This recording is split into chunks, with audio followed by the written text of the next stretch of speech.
तो प्रेमी भगतजनों, श्री देदो जी महाराज का इतिहास जितना पुराना है उतना ही आनंदमय है और इनकी महानता का परिचय तो आप इस टेप कैसेट में सुन लेंगे।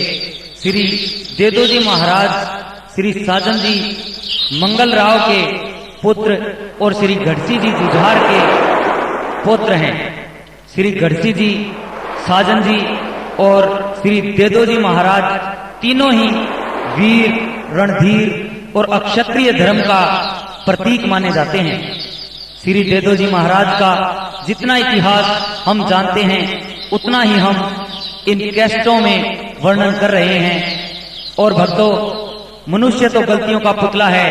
यदि जाने अनजाने में हमसे कोई भूल हो गई हो तो हम सब भक्तों से हाथ जोड़कर अक्षमा के प्रार्थी रहेंगे। जो इस कथा को ध्यान और लगन से सुनेगा, श्री देदो जी महाराज उसकी सभी मनोकामनाओं को पूर्ण करेंगे। जय श्री देदो जी महाराज। आज गणेश मनाऊं मैं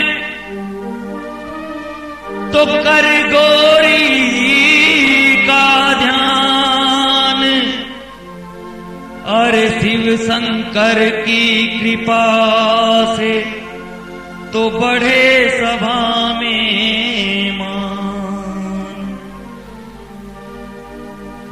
बहुत पुरानी बात है भक्तों, ध्यान लगाओ, पूर्व जन्म की करनी को तुम ना बिसराओ। पूर्व जन्म की करनी को तुम ना बिसराओ। गढ़सी जी एक वीर जुझारू नाम कहाए, जैसलमेर की धरती पर वो रह ना पाए। जैसलमेर की धरती पे वो रह ना पाए। संग लिया बच्चों को मिथिला सर वो आए। संग लिया बच्चों को मिथ्या सर वो आए। लगा नहीं मन वहां तो केशर देसर आए। लगा नहीं मन वहां तो केसर देशर आए। दाना पानी नहीं वहां का समझ में आया, तब गढ़सी जी सुरधन गांव में पांव जमाया। तब गढ़सी जी सुरधन गांव में पांव जमाया। साजन जी का नाम वो गढ़सी लाल दुलारा, दीन दुखी का साथी साजन देव हमारा। दीन दुखी का साथी साजन देव हमारा। अब आगे की कथा सुनो और मन को खोलो। अब आगे की कथा सुनो और मन को खोलो। साजन जी के लाल देव की जय जय बोलो। साजन जी के लाल देव की जय जय बोलो। नाथा जी सा भ्रात है उनका शक्ति वाला, एक बना जमींदार तो दूजा दीन दयाला। एक बना जमींदार तो दूजा दीन दयाला।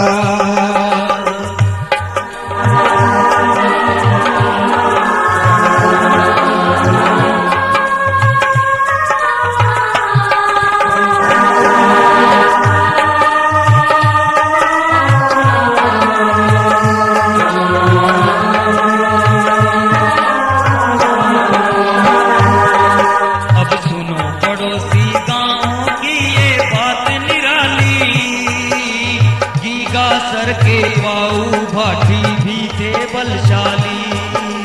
गीगा सर के पाऊ भाटी थे बलशाली। गांव सुरधना की धरती को छीन न चाहे।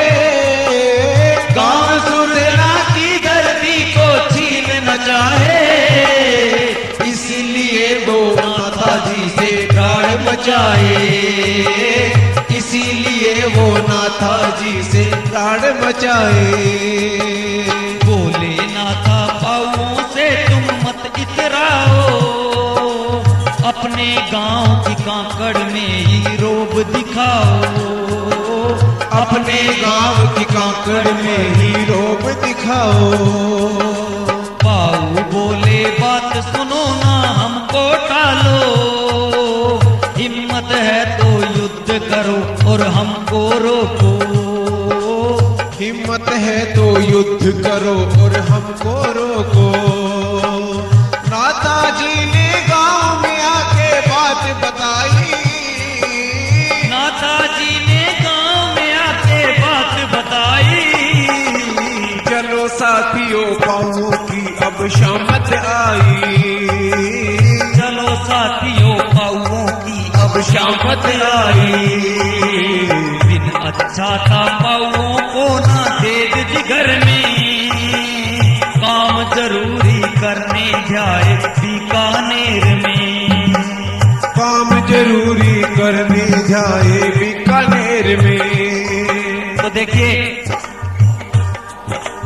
देदो जी महाराज घर पर नहीं थे, और जब देदो जी महाराज बीकानेर किसी काम से बाहर चले जाते हैं तो गीगासर के पाऊ भाटी, जो अपने आप में अक्षत्रिय कहलाते हैं, देदो जी महाराज के गांव सुरधना की कांकड़ पर आ जाते हैं लड़ने के लिए और कहते हैं इस गांव की कांकड़ भी हमारी है और इसके हकदार हम ही हैं। लड़ने के लिए तैयार, हाथों में तलवार, बर्छियां, भाले लेकर आ जाते हैं।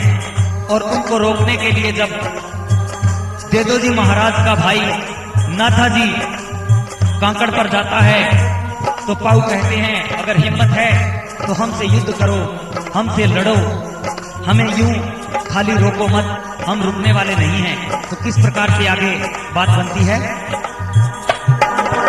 युद्ध छिड़ा है गांव में वो बड़ा ही भारी, दोनों गांव के देख रहे हैं सब नर नारी। दोनों गांव के देख रहे हैं सब नर नारी। समय हुआ तो मेरी कदे दो घर को आए। समय हुआ तो पहर कदे दो घर को आए। माता गेंदर लाल को सारी बात बताए। माता गेंदर लाल को सारी बात बताए। बोले दे दो मात से मैं भी रण में जाऊं, जल्दी से दो खाना सबका मान बढ़ाऊं। जल्दी से दो खाना सबका मान बढ़ाऊं। खाने की थाली में रोटी पहुंची आई, तभी देद के मन में है ये बात समाई। तभी देद के मन में है ये बात समाई। बोले दे दो युद्ध करूं मैं रण में जाऊं, पर माता तेरी चौखट पे ना लौट के आऊं। पर माता तेरी चौखट पे ना लौट के आऊं। माता की आज्ञा लेकर जय दुर्गे बोले, ले तलवार गए रण में वो घोड़े वाले। ले तलवार गए रण में वो घोड़े वाले।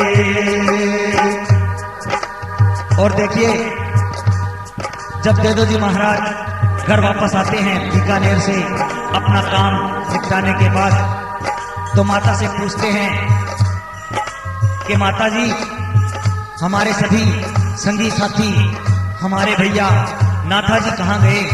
आज गांव में कोई भी दिखाई नहीं दे रहा जिनसे मैं बैठकर अक्सर बातें किया करता हूँ। माता जी कहने लगी बेटा आज गीगासर के पाऊ कांकड़ पर आ रहे हैं युद्ध करने के लिए, और तुम्हारा भैया नाथा जी सभी साथियों को लेकर रणभूमि में युद्ध करने के लिए गया है। इतना सुनकर देदो जी महाराज का मन क्रोध से भर जाता है और मां से कहता है माता जल्दी से मुझे खाना तैयार करके दो, मैं खाना खाकर शीघ्र ही युद्ध भूमि में जाऊंगा और पाउओं को मजा चखाऊंगा। माता जी ने जल्दी जल्दी भोजन को तैयार किया और जब भोजन की थाली श्री देदो जी महाराज के सामने रखी तो देदो जी महाराज का मन डोल गया, क्योंकि थाली के अंदर रोटी जो थी औंधी आई थी। और देदो जी महाराज का माथा ठिनका और मां से कहने लगे, मां मैं युद्ध भूमि में जा रहा हूं, परंतु मैं अपने शीश के समेत तेरे घर तेरी चौखट पे वापस नहीं आऊंगा, क्योंकि ये मेरे लिए अपशुगुन है। इतनी बात कहकर श्री देदो जी महाराज अपनी मां से आशीर्वाद लेते हैं और श्री दुर्गे मैया को मनाकर रणभूमि में पहुंच जाते हैं। किस प्रकार?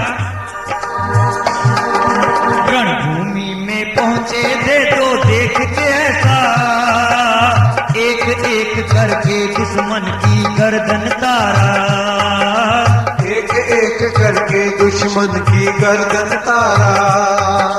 रणभूमि में पहुंच देद ये देखा नजारा, एक एक करके दुश्मन की गर्दन तारा, एक एक करके दुश्मन की गर्दन तारा। हाथ पांव तोड़े फिर बोले नीच आवारा, हाथ पांव तोड़े फिर बोले नीच आवारा। तेरी समझ में ना आया भाई खेल ये सारा, तेरी समझ में ना आया भाई खेल ये सारा।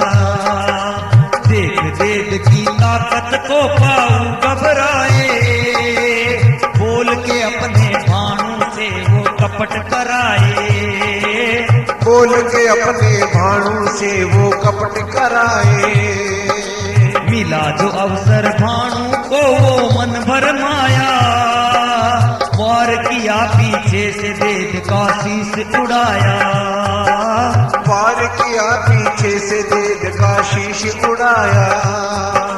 वीर देद ने भाणु को था मजा चखाया, वीर देद ने भाणु को था मजा चखाया। शीश काट के उसका वहीं पे मार गिराया, जय हो, शीश काट के उसका वहीं पे मार गिराया। देख के ऐसा चमत्कार भागे नर नारी, बिना शीश के लड़े देद जी हुए जुझारी, बिना शीश के लड़े देद जी हुए जुझारी। देख के ऐसा चमत्कार भागे नर नारी, बिना शीश के लड़े देद जी हुए जुझारी, बिना शीश के लड़े देद जी हुए जुझारी। अब आगे का हाल सुनो सब ध्यान लगा के, पाउओं के सब वीर मरे अब देर न लागे, पाओ के सब वीर मरे अब देर न लागे। देख के उनकी हालत की का सर घबराया, देख के उनकी हालत की का सर घबराया। एक ब्राह्मण ने उनको था ये उपाय बताया, एक ब्राह्मण ने उनको था ये उपाय बताया। मेघवाड़ जाति का कोई नर बुलवाओ, जल का छींटा डाल देद को शांत कराओ, जल का छींटा डाल देद को शांत कराओ। तो प्रेमी भक्तजनों, जब रणभूमि में पहुंच जाते हैं श्री देव जी महाराज एक एक दुश्मन को चुन चुन कर मार डालते हैं। किसी का हाथ, किसी का पांव और किसी का कान काट लेते हैं और कहते हैं, अरे पाउओ, ये खेल तुम्हारी समझ में नहीं आएगा। जब पाउओं को पता चला कि श्री देव जी महाराज बहुत गुस्से में हैं, बहुत ताकत वाले हैं, बहुत बलशाली हैं और बहुत बड़े वीर हैं, रणधीर हैं, तो वो घबरा जाते हैं और कोई ना कोई कूटनीति अपनाने की सोचते हैं और अपने भांजे को बुलाते हैं रणभूमि में और उसको कपट करने का एक उपाय बताते हैं कि हम श्री देदो जी महाराज को इधर अपनी ओर ध्यान दिलाएंगे और तुम पीछे से जाकर श्री देदो जी महाराज का सर काट देना, गर्दन उड़ा देना। भानु को अवसर मिला, पीछे से गया और श्री देव जी महाराज की गर्दन उतार दी। श्री देव जी महाराज की गर्दन उतारने के बाद आधा घंटे तक श्री देव जी महाराज युद्ध भूमि में लड़ते रहे और उनके वीरों को मारते रहे, अपने दुश्मनों को संहारते रहे। ये देखकर सभी पाऊ लड़खड़ा गए। उनको ये समझ में नहीं आया कि अब हम क्या करें। तब एक ब्राह्मण ने आकर पाऊओं को सलाह दी कि पाऊओं, अगर तुम श्री देव जी महाराज के प्रकोप से बचना चाहते हो तो किसी मेघवाल जाति के लड़के को बुलाओ और उससे जल मंगवाकर, पानी मंगवाकर श्री देव जी महाराज के शव को, श्री देव जी महाराज की काया को, श्री देव जी महाराज के धड़ को छींटा दिलवाओ ताकि इनका ये धड़ शांत हो सके। श्री देव जी महाराज लड़ते रहे, बिना शीश के लड़ते रहे। ये सब अजब नजारा देखकर सभी गीगासर के लोग जो कांकड़ पर खड़े थे भाग निकले। उनके पैरों के तले से जमीन निकल जाती है और किस प्रकार से आगे देदो जी महाराज कमाल करते हैं। और जब देदो जी महाराज बिना शीश के रणभूमि में लड़ते हैं तभी उनका नाम वीर जुझार जी पड़ा है। बोल जुझार जी महाराज की। देख के उनकी हालत की का सर घबराया। एक ब्राह्मण ने उनको था ये उपाय बताया। एक ब्राह्मण ने उनको था ये उपाय बताया। मेघवाल जाति के कोई नर को बुलाओ, जल का छींटा डाल देद को शांत कराओ। जल का छींटा डाल देद को शांत कराओ। गिरा शीश सिर देद का वहीं पे धाम बनाओ। देदो जी महाराज जुझारू नाम दियाओ। देदो जी महाराज जुझारू नाम दियाओ। गिरा जहां सिर देद का वहीं पे धाम बनाओ। देदो जी महाराज जुझारू नाम दियाओ। देदो जी महाराज जुझारू नाम दियाओ। वीर जुझारू नाम पड़ा अब इनका भारी। वीर जुझारू नाम पड़ा अब इनका भारी। दीन दुखी का नाथ कहाए भक्तों का हितकारी। दीन दुखी का नाथ कहाए भक्तों का हितकारी। सारे मिलके दादा की जयकार लगाओ। सारे मिलके दादा की जयकार लगाओ। अमर की नैया बीच भंवर में पार लगाओ। सब भक्तों की नैया बीच में पार लगाओ। सबकी नैया फंसी भंवर में पार लगाओ। सबकी नैया फंसी भंवर में पार लगाओ। जीतू सोनू और नरजीत ये बात बताए। जीतू सोनू और नरजीत ये बात बताए। काम बने सब भक्तों का जो देद मनाए। काम बने सब भक्तों का जो देद मनाए। मेवा मिश्री और नारियल भेंट चढ़ाए। मेवा मिश्री और नारियल भेंट चढ़ाए। देदो जी महाराज के मन को सदा वो भाए। देदो जी महाराज के मन को सदा वो भाए। हरियाणा का चारण गोपी दान कहाए। हरियाणा का चारण गोपी दान कहाए। जय जय जय श्री देद जी तेरा नाम धियाए। जय जय जय श्री देद जी तेरा नाम धियाए। अपने भक्तों की बाबा जी लाज बचाए। अपने भक्तों की दे दो जी लाज बचाए। अपने भक्तों को